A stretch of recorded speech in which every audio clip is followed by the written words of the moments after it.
आप सभी को नमस्कार। स्वागत है आपका आज के सत्र पे। तो आज के सेशन में हम लोग करने वाले हैं कंप्यूटर का सामान्य ज्ञान।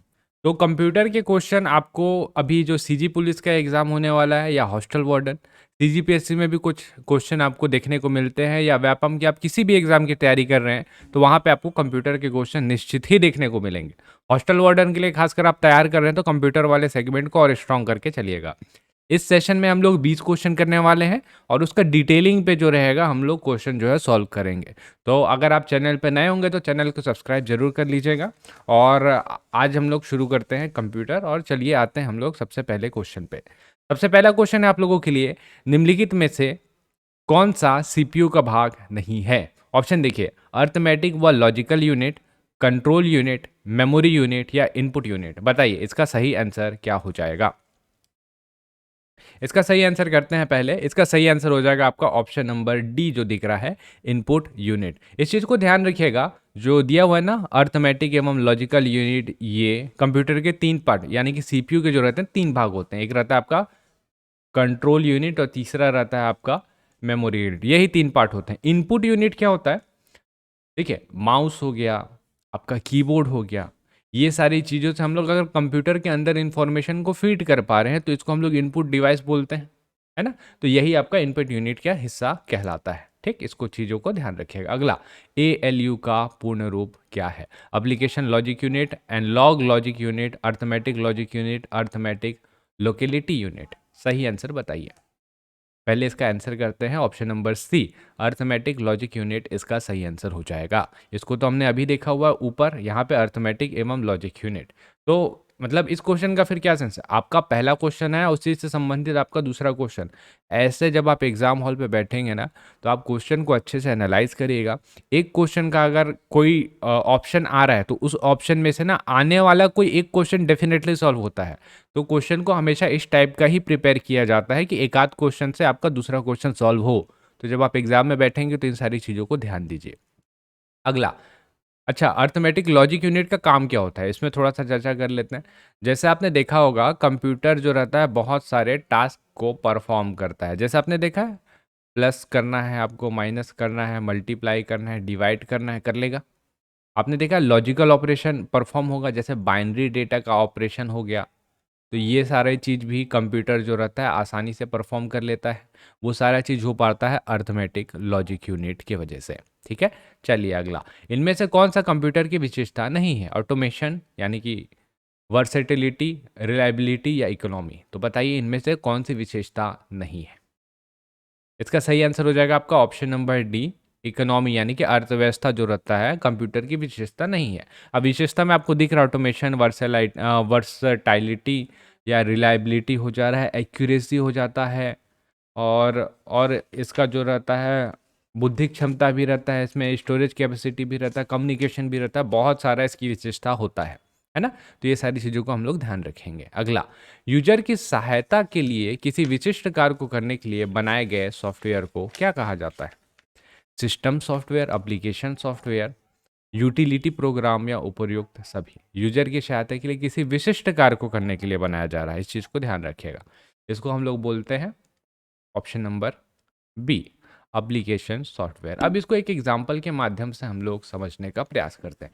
यूजर की सहायता के लिए बोला गया, देखिए बहुत सारे एप्लीकेशन के अलावा जो इनबिल्ड सॉफ्टवेयर भी आपके कंप्यूटर पे ऑलरेडी रहते हैं, वो भी आपकी सहायता के लिए बनाए गए हैं। यहाँ पे वैसे वो ऑप्शन है नहीं, इनबिल्ड सॉफ्टवेयर जो सिस्टम, ये रहा आपका, देखिए सिस्टम सॉफ्टवेयर, ये भी इसका आंसर हो सकता था, लेकिन इस वाले आंसर को हमने लिया नहीं। यहाँ पे बोला यूजर की सहायता के लिए। एग्जाम्पल लेते हैं हम लोग। जैसे मान लीजिए आपके फ़ोन पे आपको बैकअप बनाना है सारे कॉन्टैक्ट का, तो आप क्या करेंगे, या तो देखिए किसी किसी फ़ोन में इनबिल्ड रहता है, नहीं रहता है, तो आप ऐप स्टोर से जाएंगे और बैकअप बनाने वाला जो एप्लीकेशन है उसको डाउनलोड करेंगे। इससे क्या होगा, यूजर की सहायता हुई। तो इस टाइप का जो चीज़ रहता है वो रहता है आपका एप्लीकेशन सॉफ्टवेयर, जिसको आप जाएंगे ऐप स्टोर से डाउनलोड कर सकते हैं। ठीक है, चलिए अगला चलते हैं। निम्न में से कौन सा एक गेमिंग कंसोल नहीं है? एक्सबॉक्स, प्ले स्टेशन, निंटेंडो या गूगल प्ले। गेमिंग कंसोल, इसका सही आंसर है आपका option number D, Google play इसका सही आंसर हो जाएगा। एक्सबॉक्स आता है, प्ले स्टेशन, निंटेंडो भी बहुत ज़्यादा फेमस है, गेमिंग कंसोल ही है, इसको भी ध्यान रखिएगा। आगे चलते हैं। जीपीएस उपकरण निम्न में से किसके द्वारा स्थान को चिन्हांकित कर सकता है? रेडियो वेव्स, लेजर, सैटेलाइट या इनमें से कोई नहीं? सही आंसर बताइए। सही आंसर है इसका ऑप्शन नंबर सी, सैटेलाइट हो जाता है। हम लोग को जीपीएस उपकरण को किसके द्वारा चिन्हांकित करना है, तो सिंपल सा है, इसमें सैटेलाइट का उपयोग होगा ही, है ना। उसके अलावा पॉसिबल नहीं है। अगले क्वेश्चन की तरफ आते हैं। अगला क्वेश्चन क्या बोला है? निम्नलिखित में से कौन सा एक अमेरिकन वीडियो शेयरिंग वेबसाइट नहीं है? नहीं है। ऑप्शन देखते हैं। गूगल, इंस्टाग्राम, यूट्यूब या फेसबुक। पहले इसके डिटेलिंग पे हम लोग चलते हैं। आपको ये चीज़ तो बहुत अच्छे से पता है, आप वीडियो भी वहीं देख रहे हैं, मैंने शेयर किया है इस वजह से, तो मतलब यूट्यूब तो है ना। इंस्टाग्राम में भी आप वीडियो शेयर करते हैं, फेसबुक में भी आप वीडियो शेयर करते हैं। हो सकता है आपको गूगल के बारे में ना पता हो, लेकिन गूगल जो रहेगा, देखिए बाय डिफ़ॉल्ट जो रहेगा ना, गूगल ही है जहाँ पे हम लोग अ, क्या करते हैं, वेब में डॉक्यूमेंट यानी कि ब्लॉग शेयर करते हैं। मुख्य रूप से वहाँ पे ब्लॉग शेयर होता है, तो गूगल इसका सही आंसर हो जाएगा। ठीक है, तो ये इसका सही आंसर है। अब ऐसा गूगल में भी हम लोग शेयर नहीं करते, हम लोग को अलग से वेबसाइट बनानी पड़ती है, फिर ब्लॉग बनाना पड़ता है, वो शेयर होता है। तो इस तीन में तो हम लोग डायरेक्ट वीडियो ही शेयर करते हैं। ठीक, तो ये तीन नहीं होगा, आपका गूगल इसका सही आंसर हो जाएगा। अगला, निम्नलिखित में से कौन सा रीयूजेबल ऑप्टिकल स्टोरेज का संक्षेप रूप है? फ्लॉपी डिस्क, डीवीडी, सीडी या सीडीआरडी? सही आंसर ऑप्शन नंबर डी, सीडीआरडी इसका सही आंसर हो जाएगा। ठीक है, संक्षेप बोला है, क्वेश्चन पढ़िएगा। सबसे छोटा या सबसे कम, संक्षेप बोला हुआ है। ये सारे भी हैं लेकिन संक्षेप नहीं है। अगले क्वेश्चन पे आते हैं। निम्न में से कौन सा ओपन सोर्स ऑपरेटिंग सिस्टम नहीं है? अच्छा, यहाँ पे नहीं को काटते हैं हम लोग, यहाँ पे होगा है। निम्न में से कौन सा ओपन सोर्स ऑपरेटिंग सिस्टम है? ठीक, इसका क्वेश्चन का देखते हैं। ऑप्शन क्या है? विंडोज, मैक है, लाइनेक्स है और एमएस डॉस है। बताइए सही आंसर क्या होगा। करते हैं इसके सही आंसर पे। सही आंसर है इसका लाइनेक्स। अब आपको ओपन सोर्स सॉफ्टवेयर और क्लोज सोर्स सॉफ्टवेयर जो जो है महत्वपूर्ण, वो सब आपको पता होना चाहिए। कुछ महत्वपूर्ण चीज़ों का नाम बता देता हूँ। ओपन सोर्स सॉफ्टवेयर है बोला है ना, तो लाइनेक्स है, आपने इसका नाम जरूर सुना होगा। एक बहुत फेमस है उबंटू, इसका आपने नाम सुना होगा, ओपन सोर्स सॉफ्टवेयर है। आप अगर फ़ोन में यूज़ करते हैं एंड्रॉयड, एंड्रॉयड भी ओपन सोर्स सॉफ्टवेयर है, लेकिन मोबाइल के लिए जनरली यूज़ होता है। एक है आपका ओपन सोलारिस, ओपन सोलारिस ये भी ओपन सोर्स है। और एक है आपका open BDS,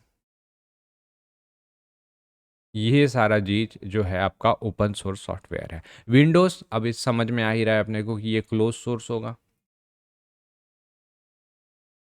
Mac, Mac Apple में यूज़ होता है, और ये आप पूर्ण रूप से क्लोज या पूर्ण रूप से ओपन नहीं बोल सकते, ये पार्शली है। पार्शली है, मैक आप नहीं यूज़ कर सकते, आपको परचेस करना पड़ेगा। लेकिन इसके कुछ कंपोनेंट जो रहते हैं वो ओपन सोर्स हैं, तो आप मैक को एक हिसाब से बोल सकते हैं क्लोज है ना। एम एस डॉस, इसको क्या था, एक एग्रीमेंट के जरिए जो इसके कोड को जो है ना अवेलेबल करा दिया गया था, लेकिन ये ओपन सोर्स में फिर भी काउंट नहीं होता।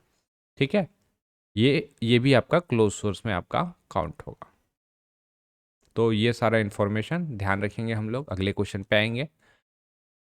पावर पॉइंट सॉफ्टवेयर में, पावर पॉइंट प्रेजेंटेशन में स्लाइड को प्रेजेंटेशन मोड में दिखाने के लिए कौन से शॉर्टकट की का प्रयोग किया जाता है? विंडोज से इस्तेमाल करते हैं तो आप इसको बहुत अच्छे से जानते होंगे। F3, F5, F11 या F9? सही आंसर जो है इसका वो है आपका ऑप्शन नंबर बी, F5। और अगर अभी नया सिस्टम आपने लिया हुआ है और उसमें फंक्शन की है, तो फंक्शन की प्लस F5 आपको दबाना है, तो जो प्रेजेंटेशन है वो आपका फुल स्क्रीन पे चला जाएगा। उसके बाद बाहर आने के लिए आप क्या दबाएंगे? Escape, IESC। लेफ्ट साइड में सबसे ऊपर कॉर्नर पे स्केप का बटन होता है। ठीक, तो ये दो की हम लोग प्रेजेंटेशन मोड में जाने के लिए और बाहर आने के लिए उपयोग में लाते हैं। अगला, कंप्यूटर किस प्रकार की भाषा को समझता है? कंप्यूटर भाषा, असेंबली भाषा, हाई लेवल भाषा या मशीनी भाषा? तो मेरे को लगता है ये आप आराम से बना लेंगे। मशीनी भाषा इसका सही आंसर हो जाएगा। मशीनी भाषा का मतलब बाइनरी डिजिट, जनरली कंप्यूटर जो रहता है जीरो और वन को समझता है, तो जीरो और वन की लैंग्वेज को कंप्यूटर समझता है, इसको भी आप ध्यान रखेंगे। अगला, ये बहुत इंपॉर्टेंट क्वेश्चन है, इसको ध्यान रखेंगे हम लोग। प्रथम पीढ़ी के कंप्यूटर में किस प्रकार के तकनीक का प्रयोग संसाधन के लिए किया जाता था? Vacuum tube, integrated circuit, transistor या माइक्रो प्रोसेसर? प्रथम पीढ़ी का कंप्यूटर बोला है तो प्रथम पीढ़ी के कंप्यूटर में वैक्यूम ट्यूब का इस्तेमाल किया जाता था। वैक्यूम ट्यूब ये वाला। ठीक। अब देखिए दूसरे पीढ़ी पे हम लोग जो इस्तेमाल किए थे वो था आपका ट्रांजिस्टर, ये। तीसरे पीढ़ी के लिए इंटीग्रेटेड सर्किट, आईसी बोलते हैं इसको। और जो चौथे पीढ़ी के लिए ना हम लोग जो इस्तेमाल किए थे उसको बोलते हैं लार्ज इंटीग्रेटेड सर्किट, यानी कि माइक्रो प्रोसेसर। लेकिन अभी तो पांचवा पीढ़ी का जनरेशन चल रहा है, तो पांचवें पीढ़ी के लिए जो हम लोग अभी इस्तेमाल करेंगे ना, वो इस्तेमाल करेंगे एआई, आर्टिफिशियल इंटेलिजेंस। ठीक है। पांचवें पीढ़ी में शायद हम लोग क्वांटम कंप्यूटिंग, या शायद छठवें पीढ़ी पे आपका क्वांटम कंप्यूटिंग जाएगा, इसको चेक करना पड़ेगा। लेकिन ये चार कन्फर्म है, पांचवा भी लगभग कन्फर्म है। अगला, आधुनिक कंप्यूटर का जनक किसे माना जाता है? Charles Babbage, Alan Turing, Jacqueline pascal या ब्लेज पास्कल? सही आंसर बताइए। एक तो आपको पता ही है चार्ल्स बेबेज, जैसे हमने नाम यूज़ किया आपको समझ में आ गया होगा कि ये फादर ऑफ कंप्यूटर बोला जाता है। तो फादर ऑफ कंप्यूटर है तो आधुनिक कंप्यूटर के जनक भी यही है क्या? जी नहीं, वो है आपके option number B, Alan Turing इसका सही आंसर है। बहुत बार पूछा हुआ रिपीटेड क्वेश्चन है, ध्यान रखेंगे। ठीक। और जब चार्ल्स बेबेज को आप फादर ऑफ कंप्यूटर बोल रहे हैं तो एक नाम है ना, पहले प्रोग्रामर का, उनका नाम भी आपको पता होगा, एडा अगस्ता। इनको भी ध्यान रखेंगे। चलिए अगला आते हैं, निम्नलिखित में कौन सा एक सेकेंडरी मेमोरी नहीं है? Option, memory card, hard disk drive, Blu ray disk या read only memory? Secondary memory बोला है। सेकेंडरी मेमोरी क्या बोलते हैं? जो मतलब बाहर से आप जो रहता है ना, जिसको आप सिस्टम में ऐड करेंगे, जैसे मेमोरी कार्ड आपके फ़ोन के अंदर नहीं रहता, बाहर से ऐड करते हैं ना उसको, तो इसको सेकेंडरी मेमोरी। पेन ड्राइव बाहर से ऐड कर रहे हैं, सेकेंडरी मेमोरी। तो कौन सा नहीं है? तो option number D, read only memory, ये वाला नहीं है। ठीक है। अब एक चीज़ और देख लेते हैं मेमोरी कार्ड के बारे में, तो आपको पता है हार्ड डिस्क ड्राइव, इसको HDD हार्ड डिस्क ड्राइव भी बोला जाता है। एक और अभी चल रहा है जो ज़्यादा प्रचलित है और आपके कंप्यूटर की स्पीड को 5 गुना तक बढ़ा देता है, HDD। जब भी आप कंप्यूटर या सिस्टम लेते हैं तो HDD वाला लेते हैं, है ना। आपका C ड्राइव रहता है वो HDD वाला रहे, ताकि आपका सिस्टम बहुत तेज चले। सॉलिड डिस्क ड्राइव, SSD बोलते हैं, सॉलिड स्टेट ड्राइव। तो ये बहुत महत्वपूर्ण है, इसको भी ध्यान रखिएगा। ये भी, इसका भी अलग, हार्ड डिस्क ड्राइव के साथ SSD का भी जो रहता है ना आपका, अलग से ड्राइव आता है ना। ड्राइव बोला ही हुआ है, अलग से आएगा ही। ब्लूरे डिस्क, ये जनरली गेम के लिए इस्तेमाल होता है। तो बड़े गेम रहते हैं 25 GB 50 GB, इतने बड़े बड़े जो गेम रहते हैं उसके लिए हम लोग ब्लूरे डिस्क का इस्तेमाल करते हैं। अब हार्ड डिस्क तो दिया नहीं जाएगा, तो ये है आपका ब्लूरे डिस्क। अच्छे क्वालिटी के, बहुत ही बेहतरीन क्वालिटी के आ जाए पिक्चर हो गए। और जैसे आप फिल्म मूवी डाउनलोड करेंगे का GB या 2 GB पे हो जाता है। बहुत अच्छे क्वालिटी के पिक्चर 10 GB 15 GB में आएंगे, तो उसके लिए हम लोग ब्लूरे डिस्क का उपयोग लाते हैं। ठीक। अगला, इनमें से कौन सा एक एंटीवायरस नहीं है? रूट किट, मैकेफी, नॉर्टन या कैस्पर्सकी? सही आंसर करते हैं, फिर डिटेलिंग पे हम लोग चलेंगे। Option number A, root kit इसका सही आंसर है। बाकी सारे जो एंटीवायरस है सबका आप नाम ध्यान रखेंगे, एंटीवायरस का क्वेश्चन आते हैं। ये तीन तो आपको पता चल गए। एवेश, इसका नाम आपने सुना होगा। एक है आपका AVG, इसको ध्यान रखेंगे हम लोग। एक सबसे ज़्यादा महत्वपूर्ण, जो अगर आप लैपटॉप या डेस्कटॉप यूज़ कर रहे हैं ना तो आपको वहाँ पे मिलेगा, माइक्रोसॉफ्ट डिफेंडर। इनबिल्ड रहता है ना, सिस्टम के अंदर ही रहता है माइक्रोसॉफ्ट डिफेंडर, ये भी एक एंटीवायरस ही है। चलिए अगला, इनमें से किसका संबंध कंप्यूटर से नहीं है? डिजिटल मार्केटिंग, इंटरनेट सर्फिंग, ई शॉपिंग या ट्रैवलिंग? सही आंसर पे चलेंगे तो आएगा ऑप्शन नंबर डी, ट्रैवलिंग इसका सही आंसर है। अगले क्वेश्चन पे आते हैं, URL का पूर्ण रूप क्या है? Universal resource link, universal resource locator, universal resource locator, अच्छा है, uniform resource locator, universal resource locator या यूनिफॉर्म रिसोर्स लिंक?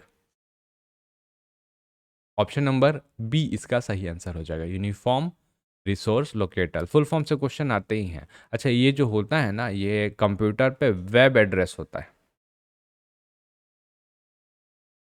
कंप्यूटर पे वेब एड्रेस होता है। अगला, HTML का पूर्ण रूप क्या है? Hyper text markup language, hyper text machine language, hybrid machine language, hybrid markup language? बताइए सही आंसर।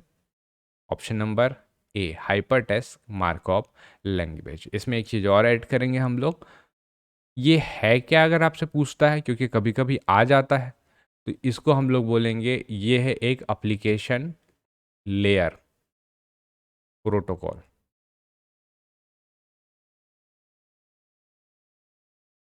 एप्लीकेशन लेयर प्रोटोकॉल इसको हम लोग काउंट करेंगे, ठीक है।